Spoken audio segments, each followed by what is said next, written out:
দেখছেন কি লাগাইছে এটা? কালো রঙের টয়োটা, সব কালো, সব নাম্বার প্লেটও কালো। অলরাইট, বিজয় সরণি ফ্লাইওভারের উপর আছে, আকাশের মেঘ দেখছেন? ওহ রে। অলরাইট, 42.57। ভাই মোটরসাইকেলের মুমূর্ষু অবস্থাতে 42 পাইছি মাইলেজ। ওয়াও, যাক অ্যাটলিস্ট স্টিকারটা ভালো হয়েছে। সারাদিন ধরে বৃষ্টিতে ভিজতেছি আমি, বাট কোথাও উঠে নাই, কোনো কর্নার টর্নার দিয়েও কিছু হয় নাই।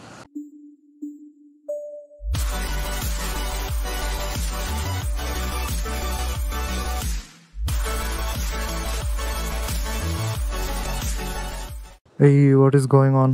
আমি এখন আছি হচ্ছে মধুবাগে, আর বাজে দুপুর 2টার মতো। আমি এখন যাব হচ্ছে বিজয় সরণির ট্রাস্ট ফুয়েল পাম্পে। যাক, ডলা দিলে স্টিকারটা ওঠে না, বেঁচে গেছি। আর এইমাত্র বৃষ্টি পড়ছে, ভালোই বৃষ্টি পড়ছে। সো এখানে গিয়ে হচ্ছে আজকে ফুয়েল ভরবো, এবং এইবার হচ্ছে লাস্ট বারের মতো একটু কম মাইলেজ আসবে।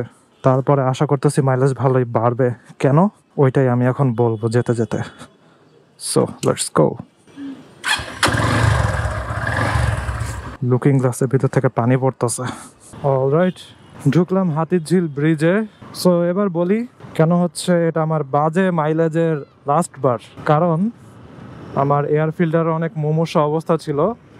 কালকে আমি জাস্ট এয়ার ফিল্টারটা চেঞ্জ করছি, যেটা 300-400 কিলোমিটারের মধ্যে চেঞ্জ করার কথা ছিল, বাট আমি 2000+ কিলোমিটার চালাইছি, এজন্য আমার মাইলেজ গ্র্যাজুয়ালি আস্তে আস্তে আস্তে আস্তে কমতেছিল আর কি। যাই হোক, সো আজকে তেল ভরার পরে আশা করতেছি নতুন ভালো লেভেলের একটা মাইলেজ পাবো। আর এখন মোটরসাইকেলের রেসপন্সও অনেক বেটার। থ্রটলের রেসপন্স বলেন, তারপরে ইঞ্জিনের সাউন্ড বলেন, সব কিছু এখন বেটার। তারপরে আইডল আরপিএম পুরাই নতুন নতুন লাগতেছে মোটরসাইকেলটা আর কি। জাস্ট সামনের ডিস্ক ব্রেকের ব্রেক প্যাড চেঞ্জ করছি, আর হচ্ছে এয়ার ফিল্টারটা নষ্ট হয়ে যাওয়া ফুসফুস পাল্টাইছে আর কি।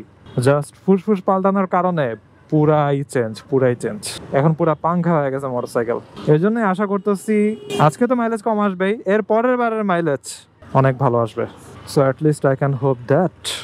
ওরে গাড়ির টায়ার দেখছেন? এটা ড্যাম টায়ার না, কি বলি, রিম বলে। দেখছেন কি লাগাইছে এটা? কালো রঙের টয়োটা, সব কালো, সব নাম্বার প্লেটও কালো। এটা পুরাই ডিফারেন্ট টাইপের একটা বডি কিট লাগাইছে মনে হইতেছে। এটার মডেল নাম কি? পিছনে তো মডেল নাম নাই, জাস্ট টয়োটার লোগোটা আছে, আর কিচ্ছু নাই।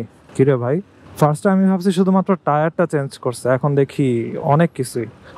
এটা সামনের লুকস কেমন? সামনের লুকস তো নর্মাল টয়োটার মতো। আমি জানি না এটার মডেলের নাম কি, আমার মনে হচ্ছে পুরো বডি কিটটাই আলাদা লাগাইছে, বাট কোন গাড়ির বডি কিট ওইটা আমি বুঝতেছি না। সাইডে দিয়ে অনেক এক্সটেন্ডেড, স্পেশালি টায়ারের জায়গাগুলোতে। রিমও এক্সটেন্ডেড, বডি কিটও এক্সটেন্ডেড। যাই হোক, হাবিজাবি কথা না বলে একদম হচ্ছে বিজয় সরণিতে গিয়ে তারপর আবার ভিডিও কন্টিনিউ করি। অলরাইট, বিজয় সরণি ফ্লাইওভারের উপর আছে, আকাশের মেঘ দেখছেন? ওহ রে, পুরাই একদম 360 ডিগ্রি পুরা সব মেঘ। আর এই যে এলিভেটেড এক্সপ্রেসওয়ের জ্যাম, এইটা একদম পুরো ওদিক দিয়ে ঘুরে ঘুরে ওই পর্যন্ত। টোল প্লাজার পরে আই গেস তেমন নাই, তারপরে তো খালি টান আর টান। নতুন ঢাকা আরেকটা এলিভেটেড না, এক্সপ্রেসওয়ে আর কি ওপেন করছে। 14 কিলোমিটার নাকি কত কিলোমিটার লম্বা জানো?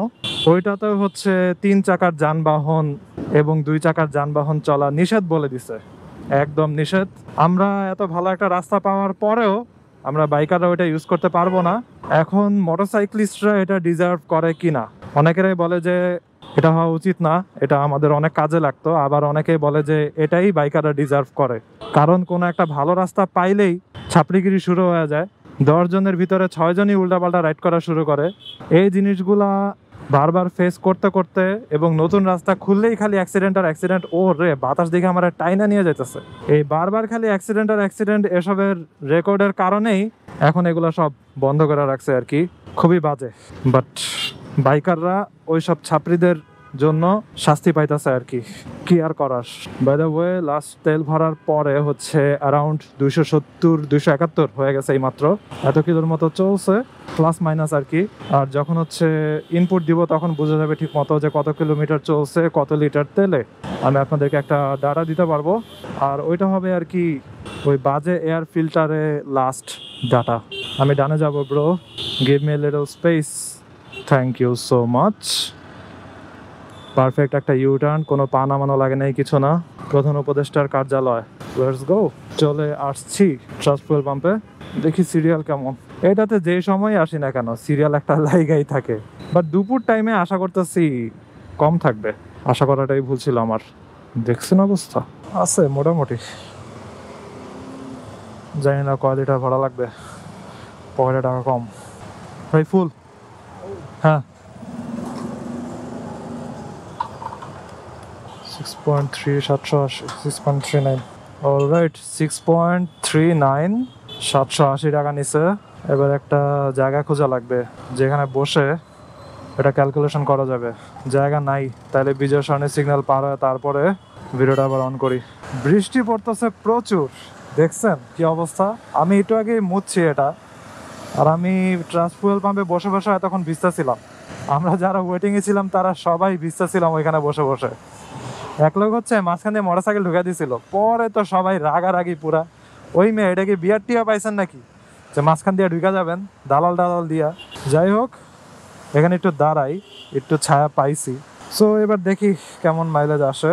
ওকে, plus fuel current odometer 12188 12188। Fuel volume 6.39। Price I don't know, I guess 122 টাকা। Okay, full tank save. অ্যাপটা অফ করি, আবার অন করি, দেখি এবার কি আসে। অলরাইট 42.57। ভাই মোটরসাইকেলের মুমূর্ষা অবস্থাতে 42 পাইছি mileage. Wow, thank you so much. এই বাজে এয়ার ফিল্টারে 42 পাইছি, 42.57 আর কি 42.5 মাইলেজ। Totally satisfying. যাই হোক, লেটস গেট গোয়িং। ট্রিপ এটা 0 করে দিছি। নাইস। এখন আমি যাব হচ্ছে বুড়িগঙ্গা নদীর দিকে, বেড়িবাঁধ পার হয়ে তারপরে। সো অনেক দূরের রাস্তা, আরও মিনিমাম 7-8 কিলোমিটার বাকি আমার যাওয়া। নাও আই এম থিঙ্কিং যে কোন দিক দিয়ে আমি যাব। হয়তো আমার বাসার ওদিক দিয়ে যেতে পারি আমি আর কি। কারণটা হইতেছে ওদিকের রাস্তা দিয়ে গেলে, মোহাম্মদপুর ওদিক দিয়ে গেলে প্রচুর প্যাক্কাদা। এর থেকে বাসার ভিতর দিয়ে রায়েরবাজার ওদিক দিয়ে চলে যাব আর কি। যাক, অ্যাটলিস্ট স্টিকারটা ভালো হয়েছে। সারাদিন ধরে বৃষ্টিতে ভিজতেছি আমি, বাট কোথাও উঠে নাই, কোনো কর্নার টর্নার দিয়েও কিছু হয় নাই। নর্মালি কাগজ তো ভিজলে মনে করেন কালার চেঞ্জ হয়ে যায় অথবা হচ্ছে উঠে যায়, বাট এটা একটু কোটিং দেওয়া আছে, এই জন্যই হচ্ছে এখনো পানিতে ভিজে নাই, কিছু হয় নাই। অথবা এটা কাগজই না, এটা কোনো সিনথেটিক কাগজ হবে আর কি, পলিমার দেওয়া। যাই হোক, প্রচুর বৃষ্টি। 27 নম্বরের ওদিকে গিয়ে ভিডিওটা অফ করে দেবো, আর আপনাদেরকে এরকম জ্যাম ট্যাম দেখাবো না। সো আশা করতেছি এরপরে, যেহেতু এখন আমার নতুন এয়ার ফিল্টার সবকিছু একদম ঠিকঠাক, আশা করতেছি এরপরে মাইলেজ একটু বেটার পাবো। বাট মাইলেজ কিন্তু রাইডিং স্টাইলের উপরে অনেকটা ডিপেন্ড করে। আপনি যদি ভদ্রভাবে বাইক চালান তাহলে মাইলেজ একটু বেশি পাবেন, আর যদি অভদ্রভাবে, অভদ্র বলতে আর কি মনে করেন একটু বেশি রেভিং করেন আর কি, হাই রেভিং আর কি, সো তখন মাইলেজটা একটু কম আসবে। আমি নর্মালি 4-5 হাজার 6 হাজার এরকম আরপিএম এর ভিতরে রাখার ট্রাই করি, তবে মাঝে মধ্যে একটু ভুং ভুং এরকম হয়ে যায় আর কি। ওইটা নট অলওয়েজ, মাঝে মধ্যে। অনেক মানুষেরা সুযোগ পাইলেই খালি এগুলা করে, যেটা আসলে উচিত না। এবং অতিরিক্ত হাই রেভিং করলে অনেক সময় ইঞ্জিনের ওয়্যার অ্যান্ড টিয়ার এগুলো তো ঝামেলা হতে পারে। ঢুকে গেছি মানিক এভিনিউতে, প্রচুর ট্রাফিকের প্রেশার। আকাশ এখন মোটামুটি ক্লিয়ার হয়েছে, একটু আগে যেই অন্ধকার ছিল আপনাদেরকে তো দেখেছি বিজয় সরণি ফ্লাইওভারের উপরে, এখন মোটামুটি ক্লিয়ার। তবে একদম মাথার উপরে মেঘ আছে, মাথার উপরে তো আমি ক্যামেরা উঠে দেখাতে পারতেছি না, তাহলে ক্যামেরা ঘুরান লাগবে, যেটা চলা অবস্থায় পসিবল না। কিন্তু কালকে মোটরসাইকেলটা ওয়াশ দিলাম, আর আজকেই বৃষ্টির পানিতে সয়লাভ হয়ে গেছে কাদা টাদা দিয়ে। আজকে যখন বাসায় যাব দেখবো যে পুরাই বাজে অবস্থা মোটরসাইকেলের। কিছু করার নাই, সিজনই এমন। যাক, অ্যাটলিস্ট মানিক মে এভিনিউটা তো খালি। এর আগে আমার মাইলেজ আসছিল হচ্ছে 41 পয়েন্ট সামথিং, তার আগে ছিল 39। অল্প অল্প করে হালকা বাড়ছে, বাট ওই তখনও আমার বাজে এয়ার ফিল্টারটাই লাগানো ছিল। আর এখন তো নতুন করে নিঃশ্বাস নিতেছে আমার মোটরসাইকেল, নতুন ফুসফুস লাগানো হয়েছে ওর। এখন টোটালি ক্লিন ব্রিদিং চলতেছে। এই যে এখন বৃষ্টি পড়ার পরে যেমন একটা ক্লিন এয়ার, ওরকম এয়ার ও এখন পাইতেছে। এর আগে পাইতেছিল হচ্ছে ময়লা এয়ার, তার উপরে ঠিক মতো এয়ার ঢুকতেই পারতেছিল না, কারণ ফাঁকা জায়গাগুলো সব কালো ময়লা দিয়ে ফিল আপ হয়ে গেছিল। যাই হোক, আপনাদেরকে জ্যাম ট্যাম না দেখাই, আপনাদেরকে মাইলেজের আপডেটটা দেওয়ার জন্যই আজকের ভিডিওটা করা। So I hope you guys like this video, and if you are watching for the first time you can kindly subscribe. তো সিনো নেক্সট, ভালো থাকুন, সাবধানে রাইড করেন, tata.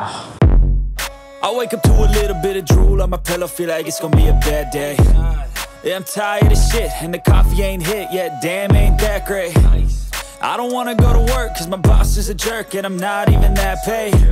I need a change in my life, cause I don't feel alive, and there's nothing that makes me happy.